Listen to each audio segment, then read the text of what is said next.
À Courchevel, cette station de sport d'hiver est devenue en quelques années le repère des super riches. Les clients y dépensent sans compter, bien sûr, mais aussi les investisseurs, des milliardaires français qui font rénover des palaces ou qui font construire des chalets de super luxe en se jouant parfois des règles d'urbanisme. Ça s'est terminé la semaine dernière devant les tribunaux. Devinez qui a gagné, les milliardaires ou les habitants?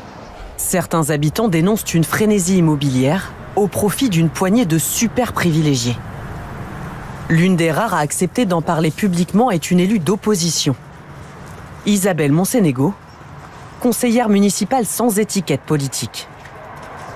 Depuis plusieurs étés, depuis je dirais 2018-2019, c'est un véritable chantier. Voilà.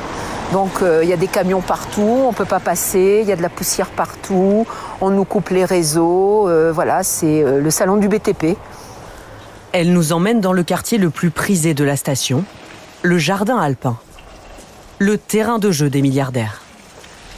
Vous avez alors ce fameux hôtel des Ducs de Savoie qui est encore en construction, vous avez les Érelles, le Cheval Blanc, vous avez les chalets des Érelles. Voilà, donc c'est un quartier, le prix du mètre carré avoisine 40 000 €. C'est énorme, hein ? C'est ici qu'une construction immobilière divise la petite ville de Courchevel et ses 2300 habitants là, depuis 5 ans. C'est ça, ça et ça, les trois. Voilà, le troisième, on ne le voit pas, il est derrière. Donc c'est énorme comme construction. Ça fait 6300 mètres carrés. Ces 3 chalets sont une extension de l'hôtel Les Érelles, propriété de Stéphane Courby, l'homme d'affaires et magnat des médias. Au départ en 2019, quand le projet est lancé, il s'appuie sur 2 permis de construire. Le premier prévoit la construction de 2 chalets d'une surface de 2219 mètres carrés. Le deuxième, la création d'un chalet de 757 mètres carrés. Soit au total 3 chalets pour près de 3000 mètres carrés. En cours de chantier, une demande pour le double de la surface initiale est déposée. Mais elle est refusée par la mairie. Notamment parce que le projet présente un déficit en espace libre. En clair, la construction demandée n'est pas conforme au plan local d'urbanisme, le PLU. Il y a entre autres un problème avec les limites de terrain. À gauche, le bâtiment est trop proche de la piste de ski, qui appartient au département. Et à droite, il ne respecte pas la distance avec la route, gérée par la commune. 1 mois plus tard, la mairie prononce même un arrêt des travaux, parce qu'elle considère notamment que le chantier toujours en cours est effectué en violation des permis de construire initialement accordés. 4 mois plus tard, en mai 2021, coup de théâtre. Un nouveau permis est déposé pour 6304 mètres carrés. Et cette fois-ci, il est accordé. Que s'est-il passé entre-temps? D'après l'élu d'opposition, Isabelle Monsénégo, la construction des 6000 mètres carrés était déjà bien avancée avant le nouveau dépôt de permis. C'est une photo du 6 avril 2021 où il n'a pas le permis. Hein. Donc vous voyez que les constructions sont faites et presque finies. Et surtout, elle estime que l'homme d'affaires a été aidé par la mairie pour rentrer dans les conditions du PLU. Et là, vous avez la route. Il a construit en limite de propriété de route, alors qu'il lui fallait 4 mètres, normalement, pour pouvoir construire. Et ces 4 mètres, c'est cette bande de 4 mètres que la commune lui a donnée a posteriori, puisque la décision, elle est de mars 2021, et vous voyez à quel niveau on en est de construction. En effet, au mois de mars, la mairie a accordé ce qui s'appelle une servitude de cour commune à l'homme d'affaires, pour la somme de 2 400 000 €. De quoi rentrer dans les règles des limites de propriété. De son côté, le département lui a vendu la bande de terrain proche des pistes pour 2 200 000 €.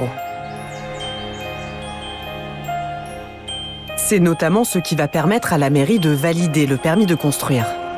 Le maire, Jean-Yves Pachot, a accepté de nous répondre.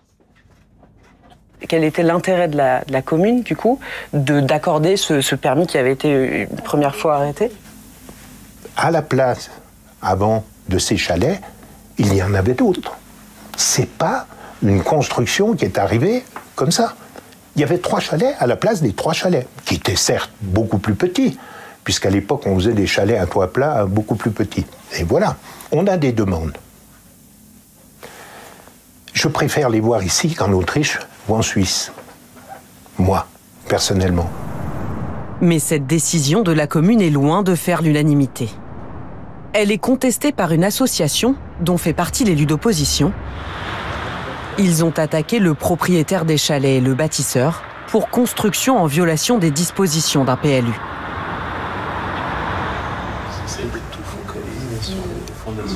La construction, ça devient tout démesuré, quoi. Donc maintenant, on construit, on détruit des petits chalets de 100 mètres carrés pour en faire 10 fois plus. Maintenant, on met des immeubles qui sont toujours vides. Pour nous, simples résidents, des infractions comme ça à l'urbanisme, on serait sanctionné tout de suite. Là, c'est 2 poids 2 mesures. Quand on a un permis de moins de 3000 mètres carrés, on en construit 6000, mais on régularise après. Je trouve ça tellement énorme que voilà. Juste faire jurisprudence pour que les choses s'arrêtent ou freinent en tout cas. L'avocat de l'association va demander la destruction des chalets et la remise en état du terrain. Pour lui, la mairie n'aurait pas dû procéder à ce qu'il qualifie de régularisation.